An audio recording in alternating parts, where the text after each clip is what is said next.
নমস্কাৰ বন্ধু বান্ধৱীসকল মনোজ উপাধ্যায় ইউটিউব চেনেলৰ সকলোকে স্বাগতম জনাইছো। আজিৰ এই ভিডিঅ'টোত আমি ডিটাৰমিনাছৰ বিষয়ে আলোচনা কৰিম। গতিকে ভিডিঅ'টো যদি আপোনালোকে ভাল পায় তেন্তে লাইক কৰিব, নিজৰ বন্ধু বান্ধৱীৰ সৈতে শ্বেয়াৰ কৰিব আৰু চেনেলটো নিশ্চয় সাবস্ক্ৰাইব কৰিব। লগতে কাষতে থকা বেল আইকনটো প্ৰেছ কৰিব যাতে সকলোবোৰ ভিডিঅ' নটিফিকেশ্যন আপোনালোকে ৰেগুলাৰলি পাই থাকে। Hello everyone, welcome to Manoj Upadhyay YouTube channel. We are going to discuss about determinants in this video. So if you like the video, please press the like button, share with your friends as much as possible and do subscribe the channel. তেন্তে বন্ধু বান্ধৱী সকল বলক আৰম্ভ কৰো। So friends, let's start.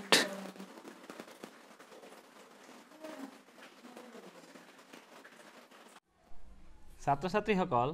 আজি আমি ভিডিঅ'টোত ডিটাৰমিনাছৰ বিষয়ে আলোচনা কৰিম। গতিকে পোন প্ৰথমতে ডিটাৰমিনাছ কাক বোলে বা কোনবোৰ শব্দক ডিটাৰমিনাছ বুলি কোৱা হয় সেই বিষয়ে আলোচনা কৰোঁ। তেন্তে বলক আৰম্ভ কৰোঁ। Dear students, we are going to discuss about determinants in this video. So first of all, let us discuss what are determinants or which words are called determinants. So let's start. Determinants are the words which precede nouns modifying them. We use a number of words before common nouns or adjective plus common noun which we call determinants because they affect or determine the meaning of the noun. গতিকে ডিটাৰমিনাছবোৰ হৈছে সেইবোৰ শব্দ বা সেইবোৰ word যিবোৰে নাউনৰ আগত বহি নাউনৰ ৰূপ সলনি কৰে বা নাউনক অলপ মডিফাই কৰে। আমি বহুতবোৰ ৱৰ্ড ইউজ কৰোঁ যিবোৰ কমন নাউন হিচাপে থাকে বা কমন নাউনৰ লগত এডজেক্টিভ যোগ হৈ থাকে যিবোৰক আমি ডিটাৰমিনাছ বুলি কওঁ। আমি বহুত এনে ৱৰ্ড ইউজ কৰোঁ, ৱৰ্ড ব্যৱহাৰ কৰোঁ যিবোৰ কমন নাউন হিচাপে থাকে বা কমন নাউনৰ লগত এডজেক্টিভ প্লাছ বা যোগ হৈ থাকে। সেইবোৰ ৱৰ্ডকে আমি ডিটাৰমিনাছ বুলি কওঁ। কিয়নো সেইবোৰ ৱৰ্ডে নাউনক ডিটাৰমাইন কৰে বা নাউনৰ যিবোৰ মিনিং হয় সেই মিনিংটো অকণমান চেঞ্জ কৰে। নিশ্চয় ধৰিব পাৰিছে। গতিকে সেইবোৰ ৱৰ্ডকে ডিটাৰমিনাছ বুলি কোৱা হয়। এতিয়া আমি ডিটাৰমিনাৰৰ ভাগবোৰৰ বিষয়ে আলোচনা কৰিম। So' let's discuss about the different types of determiners. Determiners can be divided into following categories. তেন্তে বলক ডিটাৰমিনাৰৰ ভাগবোৰ চাই লওঁ কি কি আছিলে। ডিটাৰমিনাৰবোৰক যিহেতু তলক দিয়া ধৰণে ভগাব পাৰি বা বেলেগ বেলেগ ভাগত ভাগ কৰা হয় সেইবোৰ হৈছে articles. আৰ্টিকলবোৰ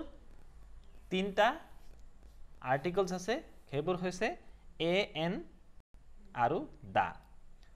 so' there are three articles, they are a an and the. Number two quantitative determiners, যাক আমি সংখ্যাবাচক ডিটাৰমিনাৰ বুলি কওঁ। Some, any, many, much, every, is সেইবোৰ হৈছে quantitative. Few, a few, the few, little, a little, the little বহুতো আছে। ঠিক একেদৰে পচেচিভবোৰ হৈছে বিভক্তিবাচক বা সম্বন্ধবাচক, যিবোৰক আমি অসমীয়াত সম্বন্ধবাচক বা বিভক্তিবাচক বুলি কওঁ, সেইবোৰক পচেচিভ বুলি কোৱা হয়। সেইবোৰ এক্সাম্পল হৈছে my, his, your, her etcetera. And then অৰ্ডিনেলছবোৰ হৈছে ক্ৰমসূচক। এইবোৰ ফাৰ্ষ্ট, ছেকেণ্ড, থাৰ্ড, লাষ্ট যেনেকৈ আমি ক্ৰম হিচাপে যাওঁ, ক্ৰমিক নাম্বাৰত যাওঁ, সেইবোৰক অৰ্ডিনেলছ বুলি কোৱা হয়। ঠিক তেনেদৰে ডেমনষ্ট্ৰেটিভবোৰ হৈছে প্ৰকাশ কৰা বা প্ৰদৰ্শন কৰা বা স্পষ্টভাৱে বুজাই দিয়া, সেইবোৰক ডেমনষ্ট্ৰেটিভ ডিটাৰমিনাছ বুলি কোৱা হয়। যিবোৰৰ এক্সাম্পল হৈছে দিজ, ডেট, দ'জ এইবোৰ হৈছে ডেমনষ্ট্ৰেটিভ ডিটাৰমিনাৰৰ examples. So' dear students, in this video we will discuss about articles. As we have already discussed the different types of determinants and what is a determiner, what are determinants. So now especially we will discuss about articles in this video, and in the next videos we will discuss the types of determiners গতিকে ছাত্ৰ ছাত্ৰীসকল বিশেষকৈ এই ভিডিঅ'টোত আমি আৰ্টিকলছৰ বিষয়ে আলোচনা কৰিম আৰু পৰৱৰ্তী ভিডিঅ'বোৰত বাকিবোৰ যিবোৰ ডিটাৰমিনাৰ্ছ আছে সেইবোৰৰ বিষয়ে বহলভাৱে আলোচনা কৰিম তেন্তে বলক আৰ্টিকলছৰ বিষয়ে আলোচনা কৰোঁ দ্য আৰ্টিকলছ তিনি প্ৰকাৰৰ এ এন এণ্ড দ্য গতিকে এ এণ্ড দ্য তিনি প্ৰকাৰৰ আৰ্টিকলছ আছে সেইবোৰক আকৌ দুটা ভাগত ভাগ কৰা হৈছে the adjectives a an and the are called articles গতিকে এডজেক্টিভবোৰক অসমীয়াত বিশেষণ বুলি কোৱা হয় সেইবোৰক গতিকে এ এন আৰু দা এই তিনিটা বিশেষণ এই তিনিটা এডজেক্টিভক আৰ্টিকলছ বুলি কোৱা হয় আৰু আৰ্টিকলছবোৰক দুটা ভাগত ভাগ কৰা হৈছে articles are divided into two types they are definite indefinite article and definite article a and n are indefinite articles and the is the definite article because the represent a certain things or certain people or certain place the খদায় the article খদায় কোনো নিৰ্দিষ্ট বস্তুক বুজায় আৰু a আৰু n এই দুটা আৰ্টিকলে খদায় যিকোনো এটা বস্তুক বুজায় বা এটা বস্তুক বুজাবৰ কাৰণে ব্যৱহাৰ কৰা হয় So now we will discuss about the uses of articles. এতিয়া আমি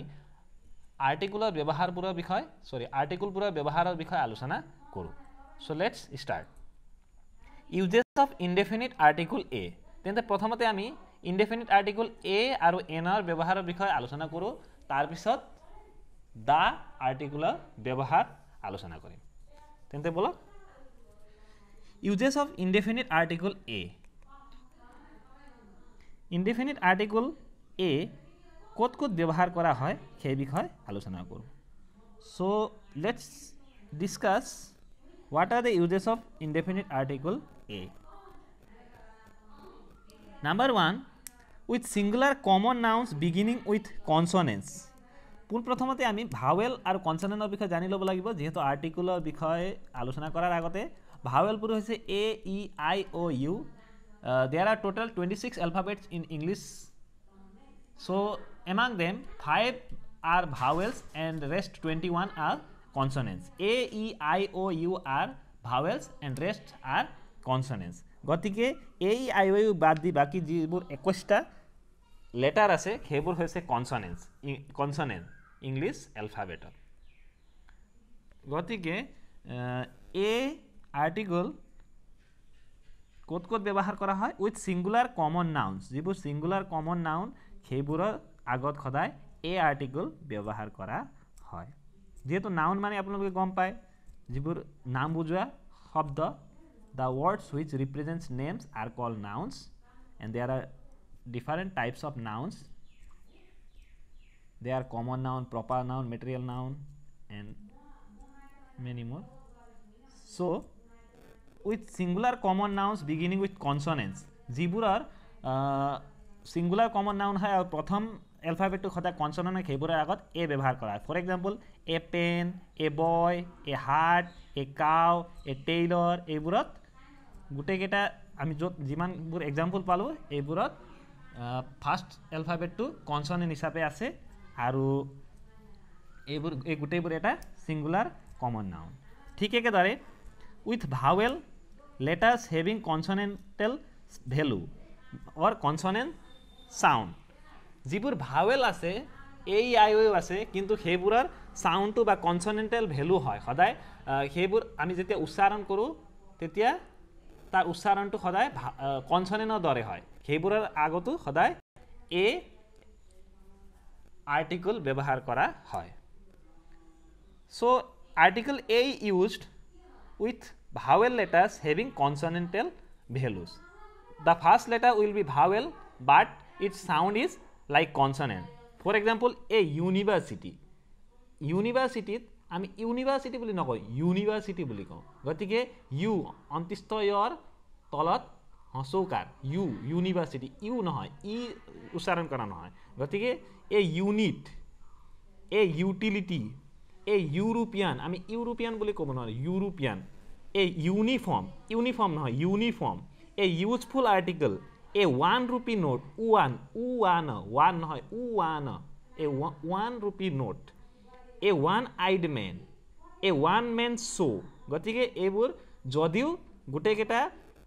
এলফাবেটৰ ফাৰ্ষ্ট লেটাৰটো ভাৱেল তথাপি এইবোৰ সাউন্ড বা ভ্যালু সদায় কনসনেন্টাল ভ্যালু বা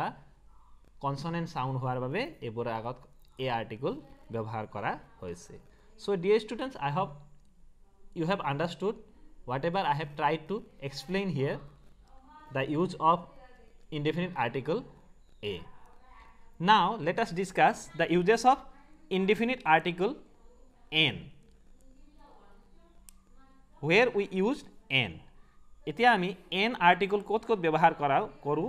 সেই বিষয়ে আলোচনা কৰোঁ। তেন্তে বলক চাই লওঁ। With words beginning with vowel sound, যিবোৰ word vowel soundেৰে আৰম্ভ কৰা হয় সেইবোৰ wordৰ আগত সদায় n আৰ্টিকল ব্যৱহাৰ কৰা হয়। নিশ্চয় বুজিব পাৰিছে। হয়তো এলফাবেটটো কনসনেন্টও হ'ব পাৰে, কিন্তু যদি ভাৱেল সাউন্ড থাকে তেতিয়াহ'লে তাৰ আগত আমি n আৰ্টিকল ব্যৱহাৰ কৰোঁ। তেন্তে বলক চাওঁ। an s, an action, an ox, an umbrella, an idiot, an egg, an ma, an ncc, an rcc, চাওক ma, ncc, rcc এইবোৰ চাওক। এইবোৰ ফাৰ্ষ্ট লেটাৰটো ফাৰ্ষ্ট এলফাবেট যেটো আছে গোটেইকেইটা কনসনেন্ট আছে, কিন্তু ইহঁতৰ সাউন্ডটো ভাৱেল সাউন্ড। আৰু লগতে এব্ৰিভিয়েশনৰ ক্ষেত্ৰত সদায় n আৰ্টিকল ব্যৱহাৰ কৰা হয়। যিবোৰ শৰ্ট ফৰ্ম থাকে বা এব্ৰিভিয়েশন থাকে এইবোৰৰ আগত সদায় n আৰ্টিকল ব্যৱহাৰ কৰা হয়। মনত ৰাখিব এই কথাটো। an s, এই বাকিবোৰত an s, an action, an ox, an umbrella, an idiot এই গোটেইবোৰ ভাৱেল, ফাৰ্ষ্ট এলফাবেটটো ভাৱেল আছে আৰু ভাৱেল সাউন্ডে আছে। আৰু কেইটামান চাওক ma, ncc, rcc এইবোৰ যিহেতু যদিও ফাৰ্ষ্ট লেটাৰটো কনসনেন্ট তথাপি আমি n ব্যৱহাৰ কৰিব লাগে, কিয়নো এইবোৰ একোটা এব্ৰিভিয়েশন আৰু ভাৱেল সাউন্ড ওলাই আছে। With words beginning with silent h, আৰু যিবোৰ ৱৰ্ডৰ ফাৰ্ষ্ট লেটাৰটো যদিও h থাকে আৰু উচ্চাৰণ কৰোঁতে আমি h টো সাইলেন্ট, hৰ উচ্চাৰণ নকৰোঁ। যেনে an hour, an hour বুলি আমি নকওঁ, a hour বুলি নকওঁ, এক ঘণ্টাটোক আমি a hour বুলি নকওঁ, an hour, যেহেতু h টো ইয়াত লুপ্ত থাকে। যদিও লিখো কিন্তু আমি উচ্চাৰণ কৰোঁতে বা স্পেলিং কৰোঁতে an hour বুলি স্পেলিং কৰিব লাগে। ঠিক একেদৰে an honest man, not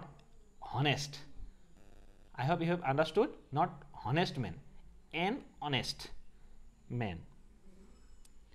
An heir, not hair, an heir, EIR, an heir.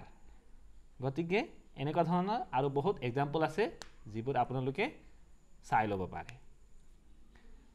গতিকে আশা কৰিছোঁ ধৰিব পাৰিছে যে n আৰ্টিকলবোৰ কোনবোৰ শব্দৰ আগত বা কোনবোৰ ৱৰ্ডৰ আগত কেনেকুৱা ক্ষেত্ৰত ব্যৱহাৰ কৰা হয়, যিবোৰ ভাৱেল সাউন্ডেৰে আৰম্ভ হয় আৰু যিবোৰ h টো লুপ্ত থাকে বা h সাউন্ডটো h লেটাৰটো লুপ্ত থাকে যিবোৰ ৱৰ্ডত যদিও h থাকে। যেনে আৱাৰ, অনেষ্ট, অনাৰেবল এইবোৰৰ ক্ষেত্ৰত সদায় n আৰ্টিকল ব্যৱহাৰ কৰা হয়। তেন্তে ছাত্ৰ ছাত্ৰীসকল আপোনালোকে নিশ্চয় বুজিব পাৰিছে যে আৰ্টিকল ইনডেফিনিট আৰ্টিকল a আৰু n কেনেকুৱা ক্ষেত্ৰত বা কোনবোৰ ক্ষেত্ৰত ব্যৱহাৰ কৰা হয়। আৰু এইবোৰক ইনডেফিনিট কোৱাৰ কাৰণ হৈছে এইবোৰে কোনো নিৰ্দিষ্ট বস্তুক নুবুজায়, এটা বুজায়। It's represent only one. The indefinite article a and n represents only one. That means a singular noun. They represent singular noun. Now we are going to discuss about the uses of the definite article the. গতিকে definite article the কোনবোৰ ক্ষেত্ৰত ব্যৱহাৰ কৰা হয় বা ক'ত ক'ত ব্যৱহাৰ কৰা হয় সেই বিষয়ে এতিয়া আমি আলোচনা কৰোঁ। তেন্তে বলক চাই লওঁ। So and why the article the is called definite article? Because it represent a certain things, certain people or certain place. কোনোবা নিৰ্দিষ্ট বস্তুক বা নিৰ্দিষ্ট মানুহজনক বা নিৰ্দিষ্ট ঠাইক বুজায় গতিকে এই আৰ্টিকলটো সদায় ডেফিনিট আৰ্টিকল বুলি কোৱা হয় so let's discuss its uses তেন্তে ডেফিনিট আৰ্টিকল দা কোনবোৰ ক্ষেত্ৰত ব্যৱহাৰ কৰা হয় to denote a particular person or things or one already mentioned কোনোবা এজন ব্যক্তি কোনোবা বস্তু বা কোনোবা ঠাই যেটো আগতে উল্লেখ কৰা হৈছিল সেইবোৰ ক্ষেত্ৰত আৰ্টিকল দা ব্যৱহাৰ কৰা হয় to denote a particular person or things or one already mentioned যেটো ইতিমধ্যে বা অলৰেডি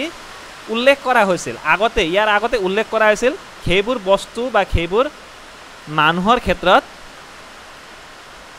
নিৰ্দিষ্ট মানুহৰ ক্ষেত্ৰত বা নিৰ্দিষ্ট বস্তুৰ ক্ষেত্ৰত আৰ্টিকল দা ব্যৱহাৰ কৰা হয় তেন্তে বলক এক্সাম্পলটো চাওঁ The chain you gave me is lost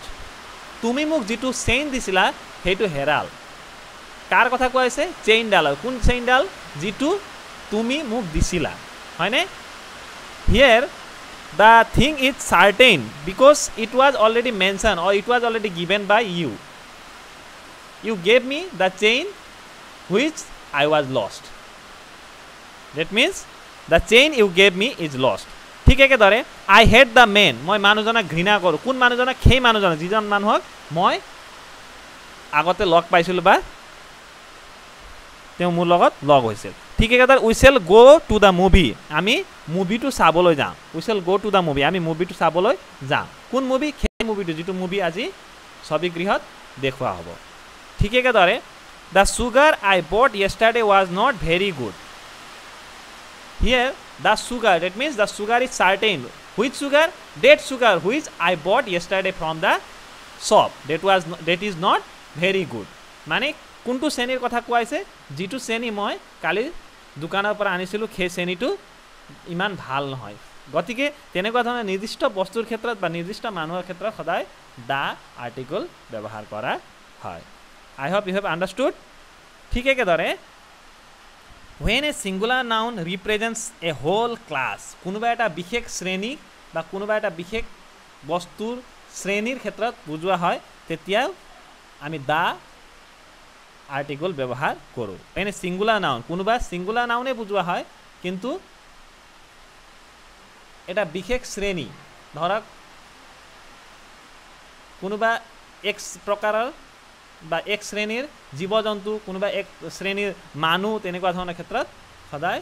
da article ব্যৱহাৰ কৰা হয় তেন্তে বলক কেইটামান এক্সাম্পল চাওঁ the king cobra is extremely poisonous এই ক্ষেত্ৰত কিং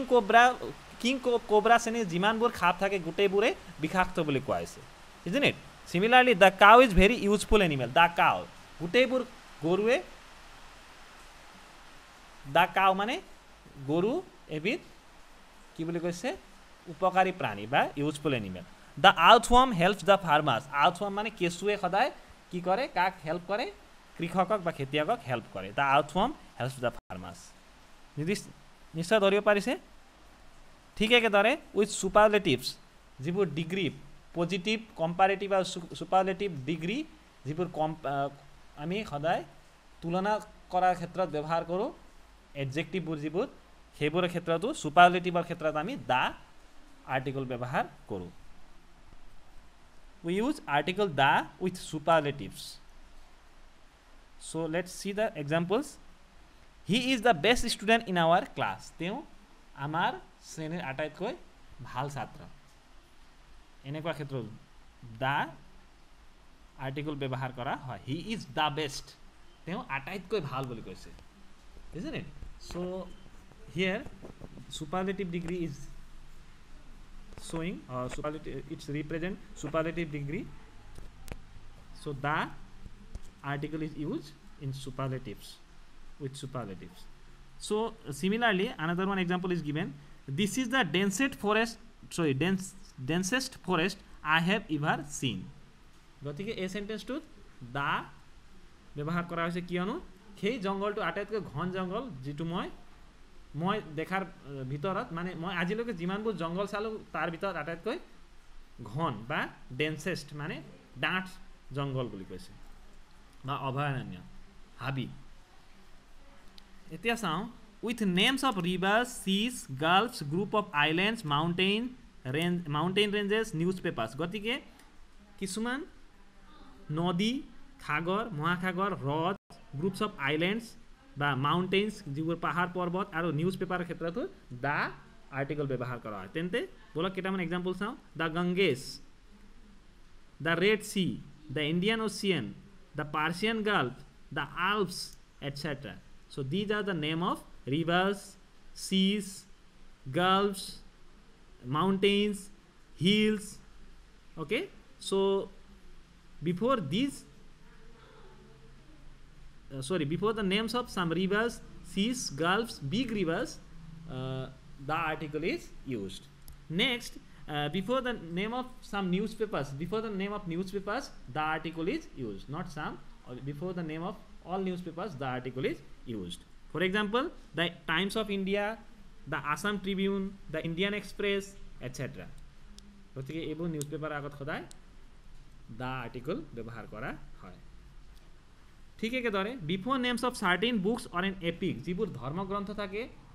বা যিবোৰ কিছুমান কিতাপৰ ক্ষেত্ৰতো the article ব্যৱহাৰ কৰা হয় কিছুমান বিশেষ কিতাপৰ ক্ষেত্ৰত যেনে দা ৰামায়ণা কি হয় এটা ধৰ্মগ্ৰন্থ ঠিক একেদৰে the Mahabharata the Vedas the Puranas all these are the epics or certain books so before the name of such books the article is used so I hope you have understood the different uses of article the where we used so let's discuss the another one use of the article next with nouns that are unique কিছুমান বিশেষ নাউনৰ ক্ষেত্ৰত যিবোৰ unique থাকে যিবোৰ অলপ বেলেগ ধৰণৰ বা ইউনিক ধৰণৰ যেটো আমি অসমীয়াত কি বুলি কয় শব্দটো মোৰ মনত অহা নাই দা আৰ্থ হয়নে প্লেনেটছৰ ক্ষেত্ৰত সদায় আমি দা আৰ্টিকল ব্যৱহাৰ কৰোঁ দা সান the moon the milky way so before such unique nouns the article is used নিশ্চয় ধৰি পাইছে the sun rises in the east the moon moves around the earth okay the earth is round the milky way is our galaxy okay so before the name of such unique nouns the article is used গতিকে নিশ্চয় ধৰি পাৰিছে এনেকুৱা ধৰণৰ কিছুমান বিশেষ নাউনৰ আগতো দা article ব্যৱহাৰ কৰা হয় ঠিক আছে তেনেদৰে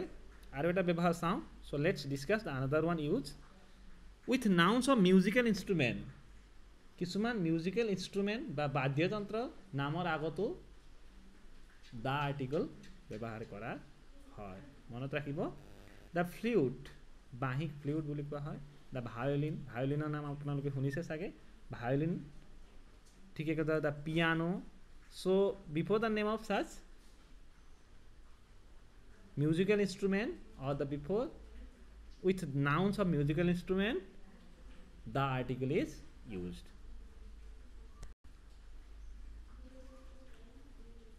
গতিকে ছাত্ৰ ছাত্ৰীসকল আশা কৰিছো আপোনালোকে ধৰিব পাৰিছে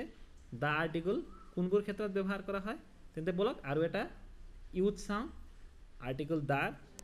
with adjectives representing a class of person কিছুমান শ্ৰেণীৰ মানুহৰ ক্ষেত্ৰত কিছুমান মানুহৰ শ্ৰেণীকৰণ কৰাৰ ক্ষেত্ৰতো দা আৰ্টিকল ব্যৱহাৰ কৰা হয় যিবোৰ আমি বিশেষণ হিচাপে ব্যৱহাৰ কৰোঁ এডজেক্টিভ হিচাপে ব্যৱহাৰ কৰোঁ কিছুমান মানুহৰ শ্ৰেণী বা ক্লাছটো দা পুৰ ইয়াত গোটেইবোৰ দুখীয়া শ্ৰেণীৰ মানুহক বুজোৱা আছে দা পুৰ বুলি বুজিছেনে দা ৰিচ ধনী শ্ৰেণীৰ মানুহবোৰক দা ৰিচ দা উইক কিছুমান দুৰ্বল শ্ৰেণীৰ মানুহক দা ওল্ড মানে বৃদ্ধ শ্ৰেণীৰ মানুহক বুজোৱা হৈছে গতিকে এনেকুৱা বিশেষ শ্ৰেণীৰ মানুহক এডজেক্টিভ বুজালেও দা আৰ্টিকল ব্যৱহাৰ কৰা হয় ঠিক একেদৰে এজ এন এডভাৰ্ব অফ কম্পাৰেটিভ যেতিয়া কিছুমান বস্তু তুলনা কৰা হয় এডভাৰ্ব হিচাপে তুলনা কৰা হয় বা কম্পাৰেটিভ কৰা হয় তেনে কম্পেয়াৰ কৰা হয় তেনেকুৱা ক্ষেত্ৰতো দা আৰ্টিকল ব্যৱহাৰ কৰা হয় দা মোৰ দা বেটাৰ গতিকে যিমান বেছি সিমানে ভাল the more the better the more ঠিক এইবোৰ একোটা adverb with comparatives গতিকে এনেকুৱা ক্ষেত্ৰতো the article ব্যৱহাৰ কৰা হয় so as an adverb with comparatives the articles is used so you can see the example the more the better the more so with such types of comparatives as an adverb the article is used so I hope you have understood so let's discuss with one more use of article the so here it is typing mistake not ordinance it's ordinals গতিকে ইয়াত এটা typing mistake হৈছে হৰু এটো অৰ্ডিনান্স হ'ব লাগিছিল ordinance হৈ আছে অৰ্ডিনান্স মানে হৈছে ক্ৰম সূচক বা ক্ৰমিক হিচাপে ক্ৰম সূচক দা আৰ্টিকলছত ক্ৰম সূচক বা ক্ৰমিক নাম্বাৰৰ ক্ষেত্ৰতো ব্যৱহাৰ কৰা হয় Armstrong was the first man এটা চাও Armstrong was the first man Armstrong প্ৰথম ব্যক্তি আছিল চন্দ্ৰত খোজ দিয়া নিশ্চয় বুজিব পাইছে Armstrong was the first man to land the moon চন্দ্ৰত খোজ দিয়া আৰ্মস্ট্ৰং প্ৰথম ব্যক্তি আছিল এতিয়া ফাৰ্স্ট এতিয়া এই অৰ্ডিনেন্স বুজাইছে যেহেতু ইয়াত ফাৰ্স্ট ম্যান বুলি কৈছে বুজিছেনে গতিকে ইয়াৰ এনেকুৱা ধৰণৰ ক্ষেত্ৰত এনেকুৱা অৰ্ডিনেন্সৰ ক্ষেত্ৰত বা ক্ৰম সূচক সেন্টেন্সৰ ক্ষেত্ৰত সদায় article the ব্যবহাৰ কৰা হয় ঠিক একেদৰে the 10th chapter of the novel is interesting গতিকে নোবেল যেটো নোবেল আছিল নোবেল টু 10th chapter 10 নম্বৰ চ্যাপ্টাৰটো বহুত ইন্টাৰেস্টিং বুলি আমোদজনক বুলি কোৱা হৈছে গতিকে ইয়াতো the article ব্যবহাৰ কৰা হৈছে গতিকে নিশ্চয় ধৰিব পাৰিছে আপোনালোকে যে the article কেনেকুৱা ক্ষেত্ৰত বা কোনবোৰ ক্ষেত্ৰত ব্যবহাৰ কৰা হয় গতিকে ছাত্ৰ ছাত্ৰীসকল আশা কৰিছো আজিৰ এই ভিডিওটোৰ জৰিয়তে আপোনালোকে ডিটাৰমিনাস কাক বোলে আৰু ডিটাৰমিনাসৰ প্ৰকাৰবোৰ কি কি হেবোৰ বুজিব পাৰিছে জানিব পাৰিছে আৰু লগতে ডিটাৰমিনাসৰ আৰ্টিকলছবোৰৰ বিষয় বিতংভাৱে যেটো আলোচনা কৰাইছে গোটেইখিনি ভালদৰে বুজিব পাৰিছে আৰু আৰ্টিকল কেই প্ৰকাৰৰ কি আৰু কি আৰু হেবোৰৰ ব্যৱহাৰৰ বিষয় খুব ভালদৰে এই ভিডিওটোত আলোচনা কৰা হৈছে গতিকে আশা কৰিছো নিশ্চয় আপোনালোকে বুজিব পাৰিছে so dear students I hope you have understood whatever we have discussed in the video we have already discussed about two types of articles indefinite and definite articles and in the next video we will discuss about the another type of articles which are quantitatives articles গতিকে পৰৱৰ্তী ভিডিওটোত আমি quantitatives articles বা সংখ্যাবাচক not articles determinants I am so sorry that I said articles so in the next video we will discuss about quantitative determinants পৰৱৰ্তী ভিডিওটোত আমি সংখ্যাবাচক determinantsৰ বিষয়ে আলোচনা কৰিম যিবোৰ some any many much each every আৰু বহুতো কিবা কিবি আছে হেবোৰৰ বিষয় ভিডিওটো সম্পূৰ্ণকৈ চোৱাৰ বাবে সকলোলৈ ধন্যবাদ পৰৱৰ্তী ভিডিওটোত আমি